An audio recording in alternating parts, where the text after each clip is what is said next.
A very warm good morning to everyone. This is Shruti Anand, journalist at K12 News, and I'm very delighted being virtually present with Mr. P. Kadhiresan, Principal, Navinita Public School. Hello, sir. Very good morning. How are you?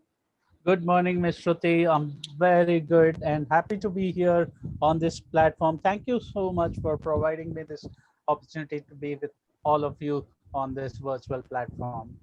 Great. Sir, we are really honored and thank you so much for your contribution in K12 Stocks 2020. Sir, I would like to know, being a principal of a reputed school, how have you been managing and dealing with the challenges? How do you think that these challenges has affected the life of students as well as the teachers? Yeah. Oh, actually, before going with this, I just go about the background of the school which I am working with. Okay, Navanita Public School is a school which is under CSR initiative, social uh, uh, corporate social responsibility, which is run by the Krishnapatnam Port, which one of the longest um, coastal region in the east. Okay, so we cater to the underprivileged children uh, around the school. There are 40 villages from there we take. So we don't the children don't have a permanent house. They still live in a hut, and they don't have a permanent building. So such is the kind of background of the children where whom we teach.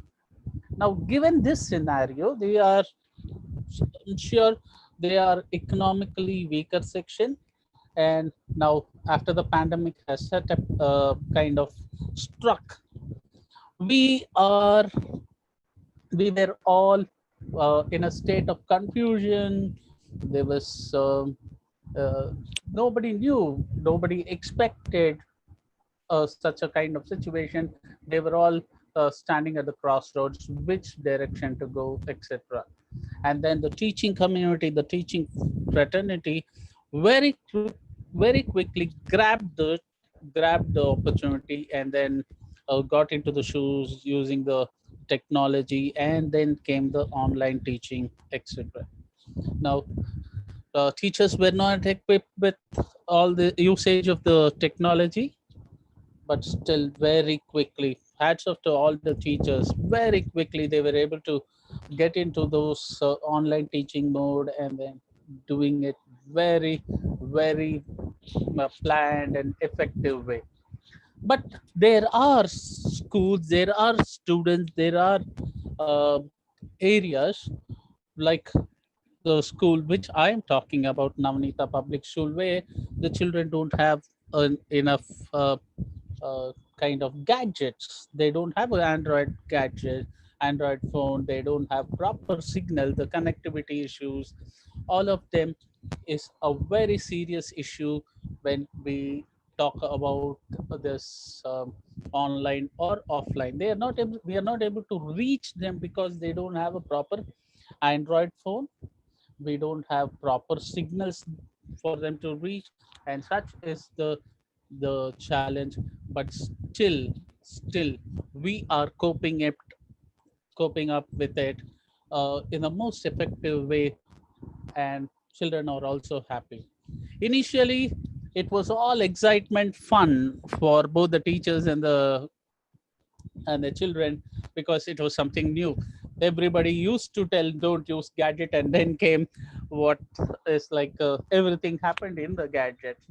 But later, all the excitement, all the fun started slowly coming down, and now it has become a kind of new normal that everything is going to happen only in the form of online or offline mode.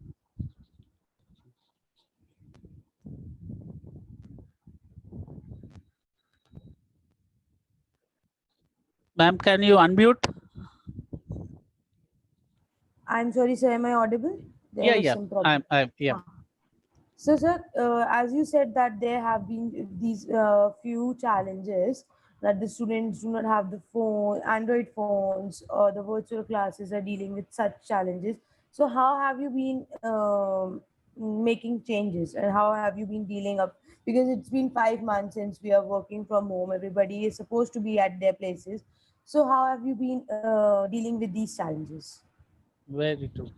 See, challenges are always there, but how we come out of the challenges is the the point to be taken. Like our children, 50% at least had Android phones, and Okay. very cooperative and smart kids they are. Though they come from that background, what I mentioned, uh, even without a kind of hint or a clue or assistance, the children gathered themselves. They were into four or five, maintaining all social distance. They gathered in a common place. They started learning.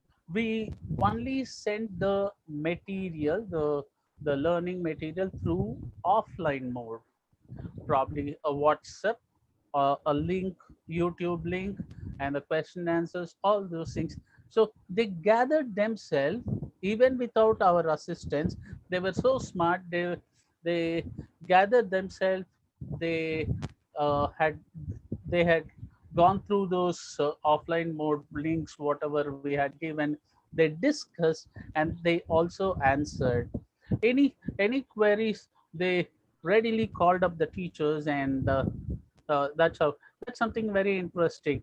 when uh, when the circumstances doesn't suit for this, they had taken their own kind of measures to come up out of those challenges. Right, sir. So, how have these challenges played a role in the co-curricular activities of the students? Uh, yes, co-curricular activities is something a very integral part of schooling. So Okay. it's not only the academic subject, the focus on the academic subjects or the assessment, all those things. Sometimes some of them could be an expert, could be showing interest towards co-curricular activities. Um, Here, I have seen schools uh, which have this online platform. They conduct this co-curricular activities as a competition, as even uh, in this pandemic they conduct it. So each one, say if it's going to be a dance, solo dance, everybody are connected through this virtual platform. But there are both the advantage and the kind of disadvantage for the child. The advantage for the child is he he appears as if he's a hero in a screen, a mobile screen, or so he's performing solo. He has that feel of being a a personality who is appearing on a television screen or a mobile or a laptop, etc. But the challenge or the disadvantage is children, when they perform, they require the reinforcement.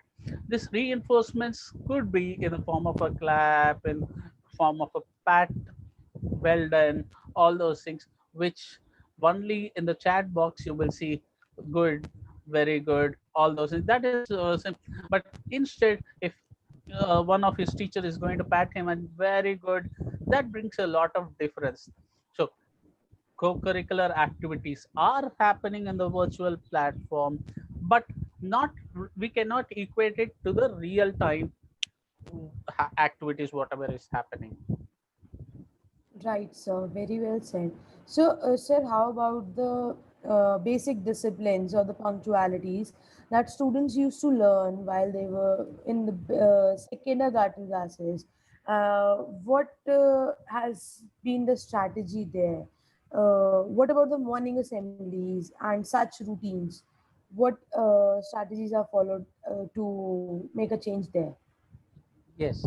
Now, um, of course, in a real time class situation or a school, or the day starts with the assembly, and then you have the roll call, all those things happening. But now these are the real challenges, Ms. Shruti. Like on a online platform, initially the etiquette of online uh, platform was missing, and slowly it is uh, getting up. uh, Children were not on time to the classes. They were not on time, they were not properly dressed. They The etiquette I'm talking about is the kind of background where they were sitting, the posture they were sitting. All these were a very uh, real fact of challenge for the teachers. You know, Right. some would play a loud music somewhere, and in the background there could be his or her mommy, daddy walking through. All those things were a real challenge. Now, seeing this, children also observe and learn. They were not very serious when this online classes were happening. Okay, now talking about the assembly and other things, uh, I'm sure most of the schools aren't starting with the assembly. They are just going with the lessons and the roll call. But there were Mhm. occasions like Independence Day and Teachers Day where virtual celebrations did happen. Virtual celebrations, in the sense it also gathered everybody, but you know, there was a difference. There was a difference. It was not as very as serious as it had to be in a real time. They were in their casual. Some of them just woke up, and then that's not the actual way, you know. But that seriousness of virtual classroom is anyway missing. They're not very serious. It's okay. It's a very casual attitude of just a virtual platform. It's not a real, nobody is going to watch me kind of. But still, he or she forgets to see that all the participants, whoever is there in the platform, will be having a look at him or her. Right, sir. So this pandemic has affected the life of each and everyone, and I believe somewhere or the other it has affected the education of the schools as well. So, uh, thank you so much. On the behalf of K-12 News, I would like to thank you for being a warrior in a K-12 community, and to your students, the teachers, and the educationists out there, the parents, of course, sir. Thank you, and we are really grateful for your contribution. And we really believe that you are one of the warriors of this K-12 pandemic situation. Thank you, Miss Shruti. Everybody has taken their own challenges into the right spirit, and they're moving positively. I take this opportunity to salute all the teaching faculty, all the teaching fraternity community across the world who've been doing a wonderful job, and also uh, K-12 and Shruti Madam for coordinating. I've been following the series of these interviews. It gives us an opportunity to learn more through this sharing of knowledge. You've been doing wonderful. One great thing about the pandemic is bringing all of us together only in this Right, sir. kind of virtual pandemic, that we are able to meet across. Otherwise everybody is busy in their own kind of schedule. And thank you so much, Ms. Shruti and the K-12 team. I am honored in your presentations as well. So we are truly pleased to thank you so much, and to the educationists, the principals, teachers, students, and the parents out there. Know that we are not you are not alone in this situation. We are all together, and we'll come out of it staying strong. Thank you so much, our viewers. We'll be right back with another more interesting session. Stay tuned. Thank you so much. Thank you, sir.